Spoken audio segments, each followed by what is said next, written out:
Welcome into another episode of Odd Man Rush. Hope you're having a great start to your summer wherever you may be across our great country. I'm Will Highland, joined by Kyle Diezel. We've got a lot to talk about today. Not only is it the conclusion of the playoffs earlier this week with the Stanley Cup final winner, but also the beginning of the offseason. So, Kyle, before I sneeze, can we get a weather report and how are you doing? I'm doing all right. Weather report, it's been pretty sunny here um in Boston, so we can't complain too much about the weather. A little bit of rain here and there, but it's very windy. I would say the winds haven't calmed down since the big storm that came through on Thursday. But I will say the Scots have taken over Boston. They have been overrun, so it's wonderful to see it. The World Cup here has been amazing. I will at least say that. But so far, we're loving it. Everyone here in Boston's excited. I'm happy about it. The vibes are great. So, what about up in Maine? Has it been as warm, been as Yeah, windy? so the Scots made their way as far, to my knowledge, as far north as Portland. Okay. So the Scots have come to Maine, which is, you know, quite, quite, quite lovely. I find just quickly on the European World Cup visitor front, and actually not just Europe, the whole world really. Um, I find it sort of entertaining that they are all realizing what actual America is like and not the America that you see in Mhm. movies.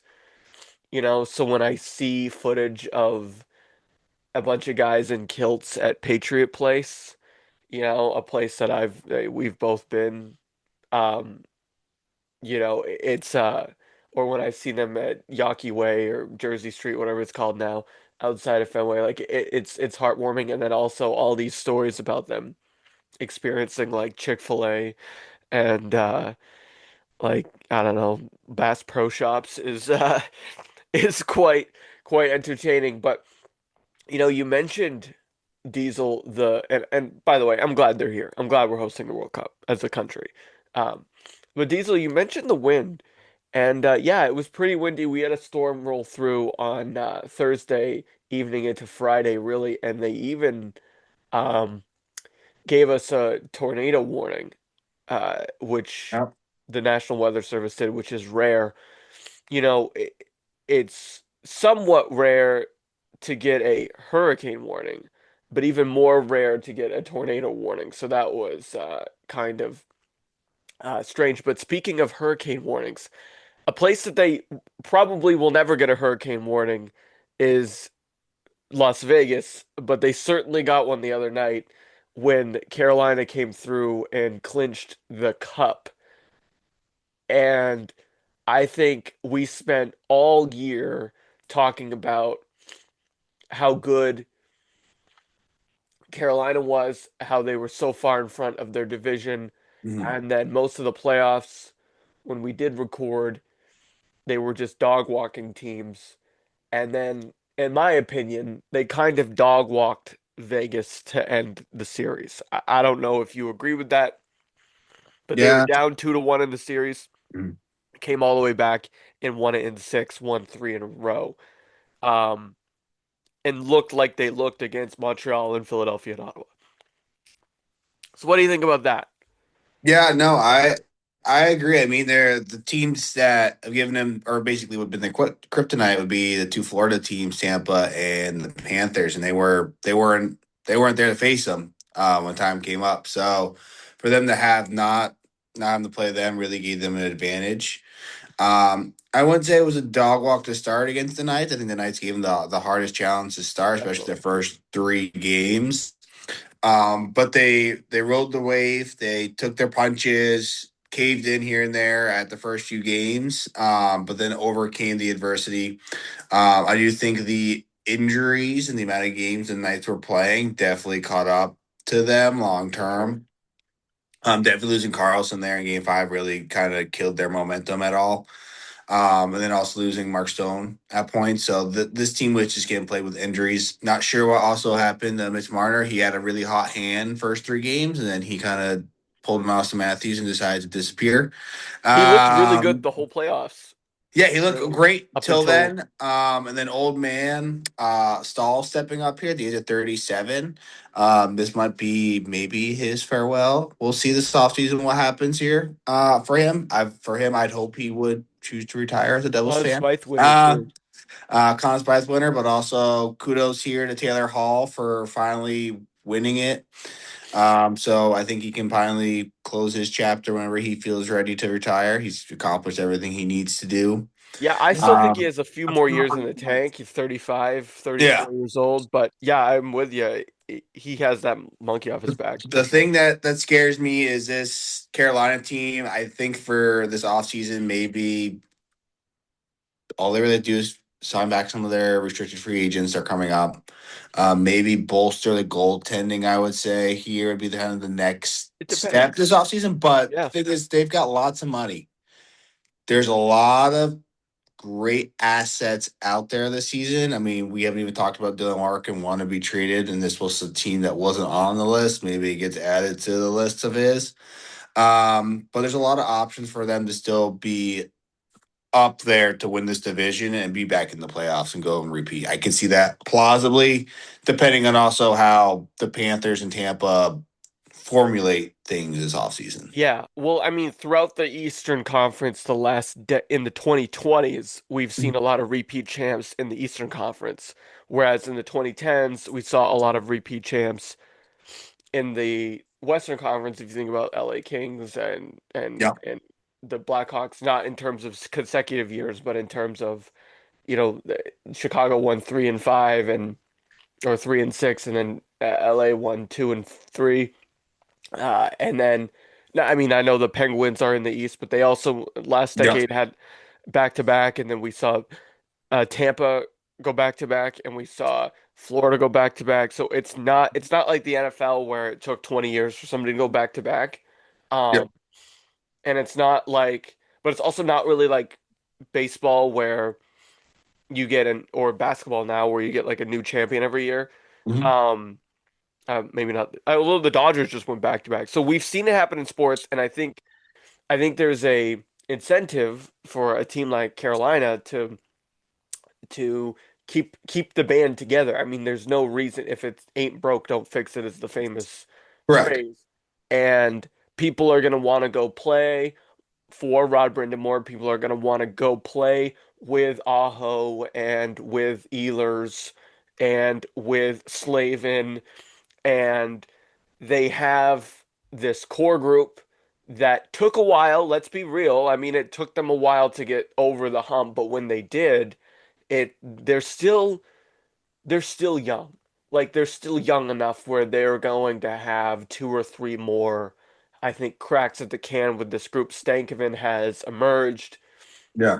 Hall, like you said, he's kind of at peace now, and I think one of the things that plagued Taylor Hall was in Edmonton, he had all these expectations and then he was bouncing around for a little while, but now he is in a place that he likes to be and he can finish his career there. Who knows? I think he looked really good. He had, I think he had double digit assists and 5 goals or something throughout the whole playoffs. Yeah. Um, so he was playing on that line with Stankoven. Um, Jordan Stahl, we'll see. If he retires, you make a great point. There's a center up in Detroit that could Got fit one very down. nicely in that lineup, and plays a very similar game to Stahl. And then lastly on the goalies, Brandon Bussey. I mean, that's like a sports movie what he went through. I mean, working at Chipotle in 2020 to winning the Stanley Cup in 2026. And playing in the lower level minor leagues not longer than 3 years ago. That's a great story. And so I'll be interested to see what they decide to do in goal. I think Anderson is kind of at the end of his rope there. Yeah. Um, but they have the thing about this offseason, and this opens up, and By the way, just kudos to Carolina, and kudos to Vegas. I mean, it's not often that you fire your coach in the last 2 weeks of the season to make the Stanley Cup final. So, um, that kind of opens the door to talk about the offseason. First of all, we mentioned Larkin. So I guess let's start there. Although I will say that news happened, I think shortly after the Cup final that I think it Tortorella, was. Yeah, I think it was in within about within a week span or less with that that news. Tortorella's not going back to Vegas. He's Yeah, not going back, and then Dylan Larkin, like I think like 3 or 4 days later, said he requested a trade. I Like, think it was during the was it during final the that finals? Let's it see. was like after game 3 or 4 because for a while it was like, oh, what are we talking about? We've got the series to talk about and we've got but my timeline's all mixed up. Either way, Larkin this week did say there, or not him, but there's rumors from his camp that that list of his is expanding because originally who was on his list? It was It was like Vegas, Wild, and the Panthers. Those are the three right. teams. But I would guess that you probably have that list expanding once some teams called his agent and or the which they're not supposed to do probably or the Blackhawks or sorry the Red Wings. So Yep. teams are going to call Yzerman and Yzerman's going to relay that to Larkin and that list might expand. So because he's going to be able to veto a trade and I don't know. Where do you think he goes? Like, do you think he stays in Detroit? Is there any like world where he stays on the Red Wings? I mean, it's kind of similar to Buffalo with when Jack Eichel and all them, Reinhart were all there. It's you get close, but you never make it. Like you know, what I mean, we've talked about the Red Wings being there in March, February, and then all of a sudden just tank. Like he's seen this for what, probably 8 plus years, how long his career's been there. I think he's hit the wall of where I thought Austin Matthews and Connor McDavid would be like, I need to change the scenery. This team is just not getting me where I need to be. I mean, most of those players in the Hurricanes stuck through it. That took them what, a couple years here, that core group to finally get over Yeah, the hump. But it doesn't seem like he's too happy there in Detroit as well. Is the concern. I think he will expand teams. Like I said, I don't be surprised if the Hurricanes aren't one of those teams added to that list here in the future. I think he's going to be. The Red Wings won't trade in division, so it's going to be somewhere outside of it, probably somewhere out west. unfortunately for me. Um, I don't know where would be the best fit. I think we've talked about. I think if Stahl retires, I think the Canes make a heavy push there. It's a great spot for him to be. Um, Maybe you send him over out west to the Ducks. I think him playing out there would be phenomenal as well. They have a lot of cap space to make things happen here. Or even the Sharks. I mean, look at the Sharks. They've got plenty of assets to give up. The second overall pick. They really don't need the second overall pick in this year's draft. Too. Just Yeah, those are two teams that come to mind right away.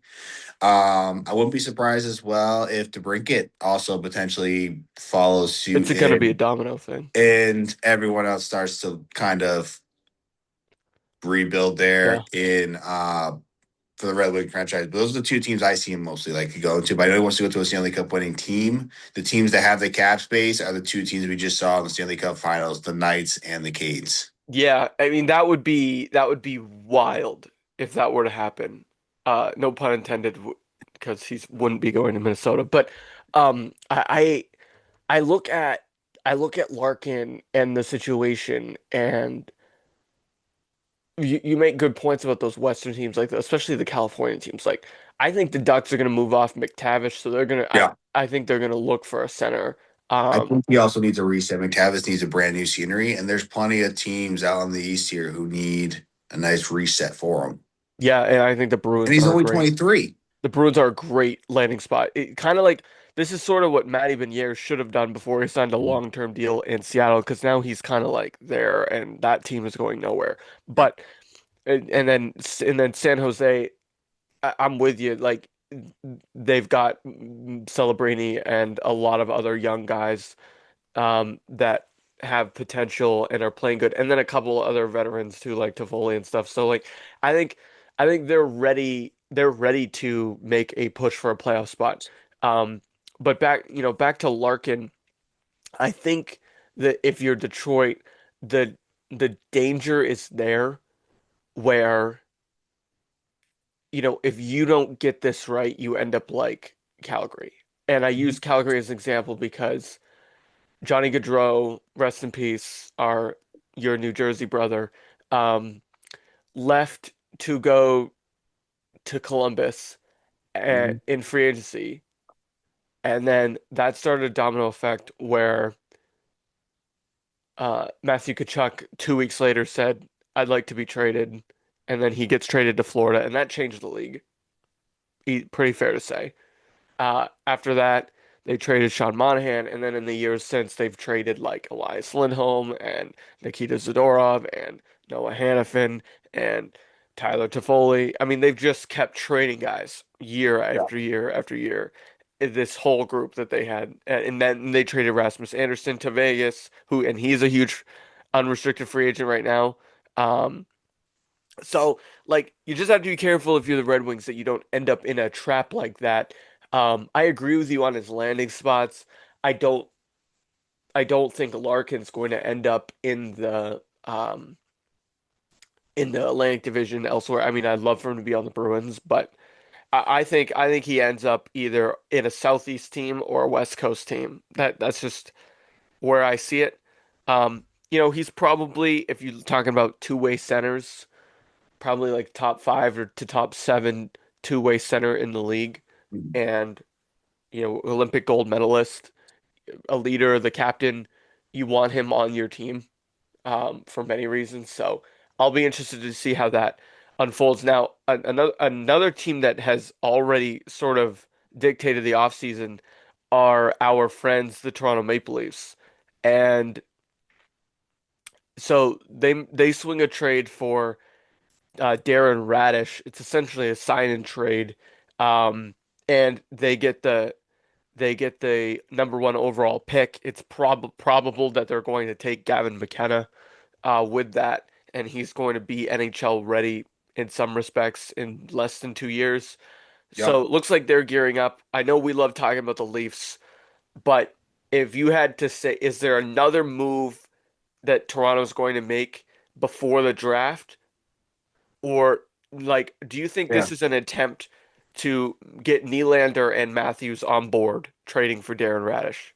I mean, they didn't just trade for Darren Radish. They also trade for an upgrade in goaltending. I mean, they also trade with the Flyers, Joseph Wolf, and defenseman Simone Menottes. So and then they received the third overall pick for this year's draft, Samuel Emerson, and then Imai Andre, if I'm saying it right.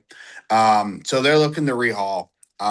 They saw goaltending was the issue, so they tried to go get this other guy from the Flyers, who's probably a bit better than Wolf. Wolf struggled also in this offseason, I think, playing for the IHF, so it didn't look too hot for him. So they're definitely hoping to keep Nylander and Austin Matthews, but don't be surprised. Like I said, I think my hot take is Austin Matthews will be traded. I don't think he'll be traded before the draft. I think he will be traded afterward. Um, I just think it's time for him to to reset, and you can't keep these older guys. You have Tavares to like, you just don't have cap space to make moves. And if you get rid of Austin Matthews, you have cap space to go sign guys to retool for here for the future.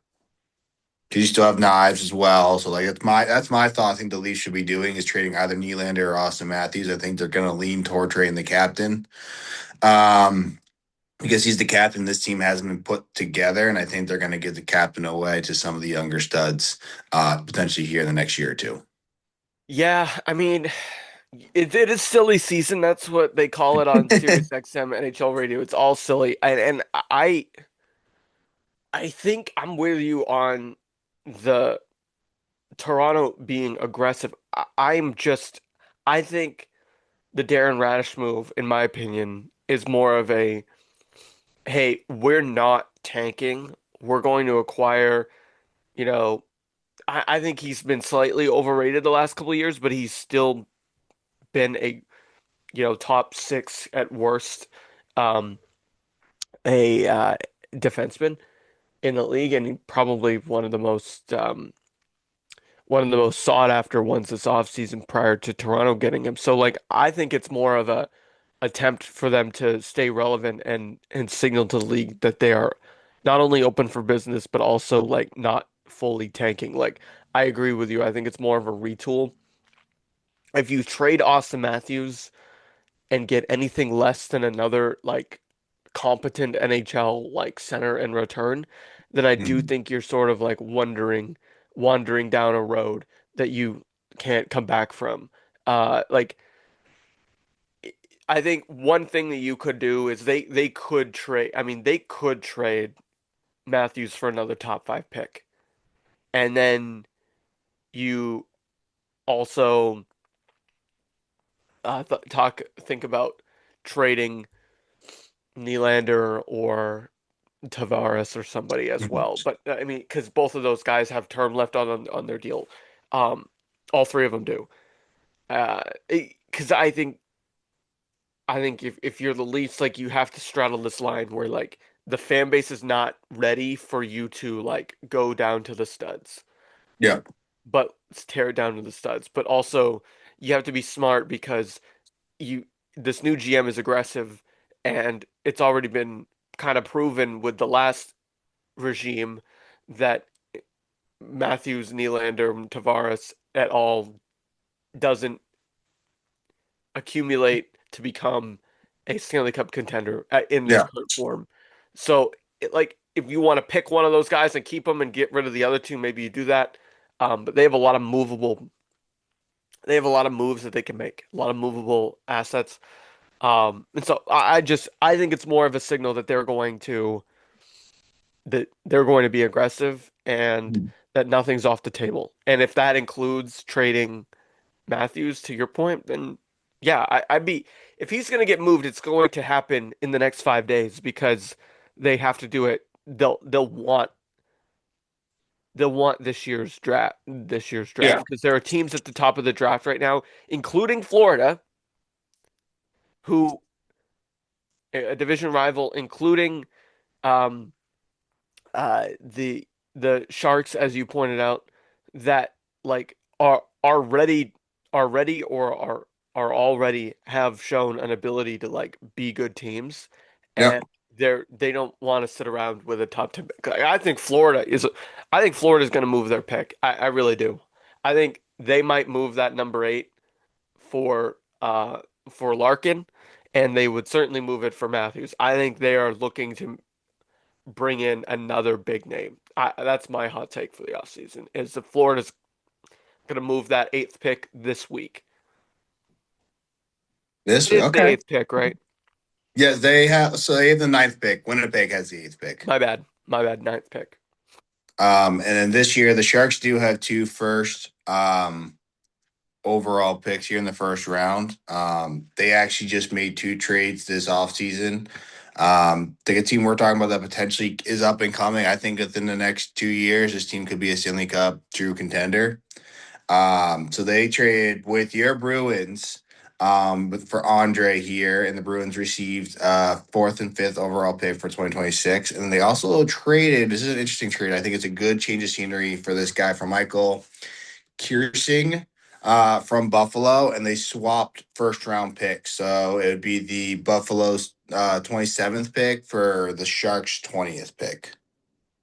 Yeah, I mean, I think these minor moves are really allowing them to build a build a team around um around like their young players. Like that's what they want to do, but they also have this chance to bring in bigger players with their cap space, as you've pointed out. And Yep. like, look, Andre Gasol on Bruins fans aren't going to really blink an eye. There's not a lot of room for him, I think, right now in the current roster, and I think most Bruins fans see Hagens or Will Zellers as a better like Yeah. future NHLer. So like Andre Gasol, and look, the Sharks have drafted a lot of guys out of Boston College, and that's where Andre Gasol went. So maybe they were familiar with him when and scouted him and liked him. That's often the case when you see random young players get traded like that. Um, Yeah, I think there's just going to be a lot of movement. And one thing we haven't talked about is the RFAs. There's not a lot of big UFAs. There's a lot of guys that are going to need offer sheets or Yep. need new contracts and could get offer sheeted, excuse me, from their current team or another team could swoop in. If um, if that's not something the current team is willing to do, there's a lot of guys like that. Um, I also think that. There's guys like Vinny Trocheck and Jordan Kyrou Hmm. that are likely to get traded. Darnell Nurse has asked for a trade. We haven't really talked about Edmonton at all, surprisingly yet. Um, Edmonton, it appears as though they want to bring in Mike Babcock. Um, Yeah. I'm we talked a little bit about Tortorella. Now we're talking about Mike Babcock. I feel like we're talking about coaches from 10 or 15 years ago here, but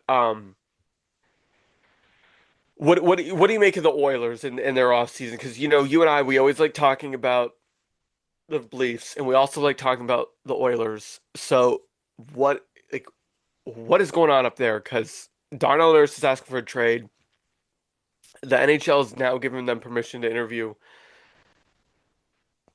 Mike Babcock. I believe that had to be something that happened. So Last I what's your heard, opinion there?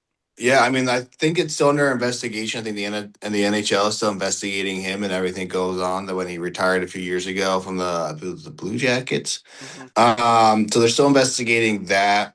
Kind of similar to what's going on in Toronto. This team's at a stalemate. You've tried to make moves and nothing's been successful. Yes, you've made it to the Western Conference Finals two or three times out of the last 4 to 5 years here, but you're not hosting a Stanley Cup. And I think guys are part of those guys like Nurse are toward their end of their prime and they want to go win. They want a cup. Isn't that every player's dream here is to host the Stanley Cup? So they want to go somewhere that they have a better chance, but also it seems like the team didn't look good last year. There's no chemistry out there. They try switching goaltenders here for Terry. Skinner didn't really play out in their favor, so I think they can't seem to figure out their goaltending issue on that end. And they're lackadaisical. I think a lot of their games it's like 7-5. It's high scoring games. I mean, you can't be playing shootouts every night. Like you've got to be able to play some defense. They have Um, no defense. so I think this team, I really think whoever becomes the next head coach, this team needs a reset. And like we talked about, McDavid signing that extension. Like I said, I wouldn't be surprised if he's not traded this offseason, but next offseason or during the season, if they don't go well and go far, I see him leaving. I see him saying, "Hey, can I be moved, dealt somewhere else where I can win a cup?" I Yeah, mean, because he'll have this year and then he'll have another year. He'll head into his walk year next summer, much like he did last summer. or if it's not him, it's got to be Draisaitl, one of the two. But I think McDavid's the one who would most likely leave out of the two to start. Yeah. Yeah, wow. Yeah, I don't really see them. I don't really see them changing much this year. I think they're No. stubborn enough to think it's like, oh, we're just gonna roll out McDavid, Draisaitl, we'll have, Hyman, and we'll have Bouchard. Who cares about Nurse? We'll get something for him. We'll sign a couple free agents, and then we'll just kind of walk into next season and win in the Pacific Division. That's not very good. Calgary's not very good. Seattle's not very good. Um, I just think I just think that's naive because like we saw this year the Ducks got better and the Kings Mm-hmm. are going to be better next year because Fiala will be back and they'll have a Yeah. full year of Panarin. They're going to be better. Um, and I look at Edmonton and be like, you can't waste this year. Like if if you're truly considering bringing in Mike Babcock to coach your team, Mike Babcock is not going to coach.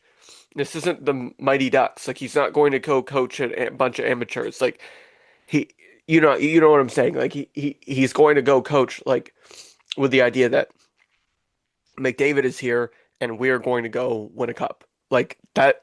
that has to be the mindset this year.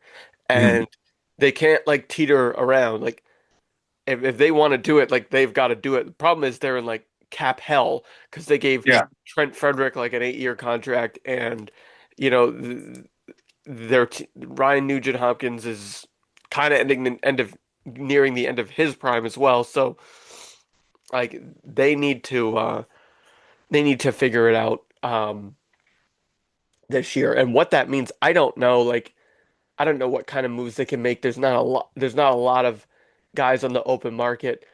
Maybe they can go. Darren Radish would have been a good fit there, yeah. but maybe they can try and go for Anderson. I think they need a top six defender, and they need it badly. I just don't know where that exists. Evan Bouchard is a great offensive production defenseman, but they need a real like shutdown guy. So maybe Anderson isn't your guy there. I don't know. They're in a little bit of trouble. Um, one thing I wanted to get your take on that we haven't uh talked a lot about is the goalie carousel. I mean, I mentioned it somewhat, but what do we think about guys like Jordan Binnington possibly being on the move? I mean, I think that's the thing we're starting to see. I wouldn't be surprised this offseason with what happened in the playoffs. You start seeing a lot of these older goaltenders not getting deals done. Meaning you're going to see a lot of teams now looking to get their younger youth to come up because a lot of these star goaltenders now are what 32, 35. They're not prime anymore. And this is a league where it's a dual set goaltending duo. So maybe teams will sign one of these guys to start and then have their younger guy be the backup. Um, Jordan Binnington, it's going to be a tough one. It's going to probably, I mean, we could see him go to the Oilers. Does that solve their problem? Oh Probably my gosh. not. Um, They would think so. they would think so. I just think he's too old in age. I think it's you get one older guy, you've got to have a backup young stud in that. I think it's the future of what's going to look like here for a lot of teams. But look at there's goaltenders all out there. Each year's so different. You don't know what you're going to get from each goaltender. I mean, Bussy had a pretty decent year. Um, but when Phenomenal playoffs, he last got few hot. games. It's about who's hot in the playoffs. I mean, look what happened to uh, the Avs. Goaltending was hot, and then it suffered when it got to the Yes. Knights. So it's whoever's Buffalo, hot, so same thing. hot. Same thing. Whoever's hot is hot. I mean, that's the tough part, finding the guys. Um, I like I said, I've talked about it. I wish the Devils would bring up Nico Dawes. I don't know why we're not bringing up the young guy to give him some time. I do think, as Especially when we have Jake I've Allen on heard that really rumors good here in the off. contract. Yeah. Yeah, that 1.6. I think it's a steal for 5 years. I think it's 4 years left now. I think they know they're talking about moving him to a team. It's just his contract just eats so much cap space. It's just who's going to want him. Who, And he Markstrom? wants a cup, so he's gonna want to go to yeah. So he's gonna want Yeah. to go to a team that wants to win now. I don't know how many teams No, here and need he's a old. goaltender. He's old. His best year was that year with the Flames, and after that, it was kind of like they were Up. hoping to catch that lightning bug in the jar again. You know what I mean? And it just wasn't Mhm. I mean, happening. you have Demko, who's apparently on the trade market as well. It's like all these Injury prone, injury prone goaltenders or older runaway. goaltenders are on the markets. But if you're a young team, you probably don't want it. Like the Sharks, they don't want it. If you're the Ducks, you don't want it. Like that's what they are at Gibson. They want younger guys. Yep. Yeah, and So that worked out pretty well for them. I think Dostal is going to be a a future star for the Ducks. yeah, So we're getting toward the end of the show here, and there's a couple other teams I wanted to talk about, but it's okay. We didn't talk a lot about Dallas. They're gonna have some decisions to make, I think, for in my opinion, in terms of Robertson and others who have been rumored. yeah. Um, but before we close up shop, I just have one question for you, and we didn't talk a lot about the Wild. We mentioned them briefly with with Larkin, Yeah. but I think that this is my take, and then I want your opinion on it before the show's over. I think if the Wild get Larkin, it's great news for the New Jersey Devils, and the reason why is not in the way that you think. I think the more likely scenario is that Jack goes to Minnesota to join Quinn than it is that Quinn goes to New Jersey to join Jack. And I know you don't want to hear that, but I think if the Wild can get Larkin, then yeah, Jack will stay in New Jersey for the rest of his career probably. Um, but if Minnesota looks around in another year or so, and let's say they've signed Quinn to long term, and if Jack looks around and says, I'm not really loving this Jersey project and we haven't really won anything yet, Hmm. we might be talking much like we are with Dylan right now about Jack Hughes saying, "Hey, I'd like to be traded." So as a Devil fan, I know I just dropped a bomb on you to end the show, but like what's your take on that? Do you think that is a scenario that could happen? No, I've thought about it. I think there's a good chance Jack does leave. If Quinn does stay in Minnesota, but the question is then afterward, what about Luke? Because all three want to play together. They always forget the forgotten child as the one who's the youngest and still not as favored and popular as Quinn and Jack. I mean, the guy's only 22, 23, so he's still got plenty of time left before his prime. But I think best case scenario is we need to see what happens this offseason with the Devils and the Wild. I know the Wild are losing two of their older players, so there will be some cap space there. It's just what do you give up? Do you afford to give up like who is Phillips, their backup goaltender stud who played pretty well last year, who came out of nowhere? Do you trade him potentially to get Larkin? Like, do you give up that investment? But to the Devils get another top six winger this offseason. Like they have guys to get rid of, like for example, Mo Nemitz, realistic restricted free agent who probably want to change the scene, who most likely wants to change the scenery out of this team. Devils have so many defensemen in their farm system coming up. They have guys they can get rid of for the future. They do have some older guys on the defensive side they need to get rid of as well, but we'll save that for another time. But I think I don't know. I think Quinn going to the Wild has reset the market over there. But I think if it comes to Jersey, I think it's going to be better overall for the NHL because I think it's a bigger and better market. With you have the Rangers there, you have the Bruins there, you have the Islanders there. I think it's just a better feed system and television promotion versus out with the Wild. That's just my take on it. And I think Sonny's going to get things done this offseason that we weren't expecting. Yeah, and that's the wild card that we haven't, or the catalyst that we haven't talked about yet is that move to have him in there. Um, yeah, I think he's a really astute guy. Um, he's kind of not your typical like GM. Like he was a musician, and then he Yeah. became into like very interesting route to being a GM there. So like, there's hope for us. Anyway, yeah, I'm with you. My final take would be that there's going to be somebody traded in the next week.